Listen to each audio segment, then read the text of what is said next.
भारत नेपाल सीमामा व्यापारिक संकट गहिरिँदै गएको छ। नेपाल सरकारले 100 रुपैयाँ भन्दा बढीका सामानमा कडा कर तथा भन्सा नियम लागू गरेपछि सीमावर्ती बजारका भारतीय व्यापारीहरू आन्दोलनमा उत्रिएका छन्। लखिमपुर खिरीको पलियामा व्यापारीहरूले प्रदर्शन गर्दै सरकार विरुद्ध नाराबाजी गरेका छन्। उनीहरूको भनाइ छ, नयाँ नियमका कारण व्यापार आधा भन्दा बढी घटेको छ र हजारौं परिवारको रोजीरोटी संकटमा परेको छ।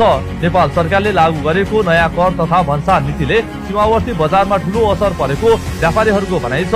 पहिले नेपाली ग्राहकहरूको भिड लाग्ने पलिया, बनगावा, चन्दन चौकी, बसई र सम्पूर्ण नगरका बजार अहिले सुनसान देखिन थालेका छन्। व्यापारीहरूका अनुसार 100 रुपैयाँ भन्दा बढी मूल्यका दैनिक उपभोग्य सामग्री लैजाँदा अतिरिक्त कर तिर्नुपर्ने नियम लागू भएपछि नेपाली ग्राहकहरू भारतीय बजार आउन कम गरेका छन्। यसले कपडा, किराना, होटल, इलेक्ट्रोनिक्स र अन्य खुद्रा व्यापारमा सीधा असर परेको छ। स्थानीय व्यवसायी भन्छन्, पहिले दिनभर ग्राहकको भिड हुन्थ्यो, अहिले पसल खाली छन्, व्यापार 50% भन्दा बढी घटेको छ। यदि यस्तो अवस्था लामो समय रह्यो भने व्यवसाय टिकाउन गाह्रो हुन्छ।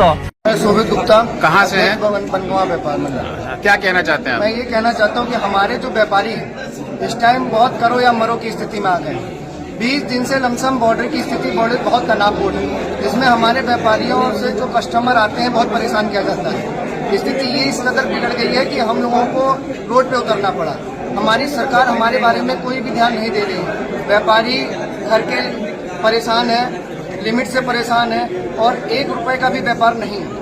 हमारी रिक्वेस्ट है आपके माध्यम से, मीडिया के माध्यम से, जिस तरीके से हम लोगों ने एसडीएम साहब को, विधायक जी को ज्ञापन दिया और उनसे एक काम करने के लिए, एक हमारे लोगों की समस्याओं को आगे बढ़ाने के लिए उनसे निवेदन किया, वैसे ही सभी मंडियों से निवेदन है कि जो भी मंडी बॉर्डर की जुड़ी हुई है वो सभी एकजुट होकर व्यापारी सभी मार्केटों में अपने विधायक, अपने प्रतिनिधि, अपने एसडीएम से मिले और इस जगह पे जैसे हम लोग काम कर रहे हैं वैसे ही सभी व्यापारी एक दूसरे को साथ लेके अपनी परेशानियां बताएं, जिससे सरकार को जल्द से जल्द उसके बारे में जानकारी हो सके। धन्यवाद। बिहिबार पलिया नगर व्यापार मण्डलको नेतृत्वमा संयौं व्यापारी सडकमा उत्रिएका थिए।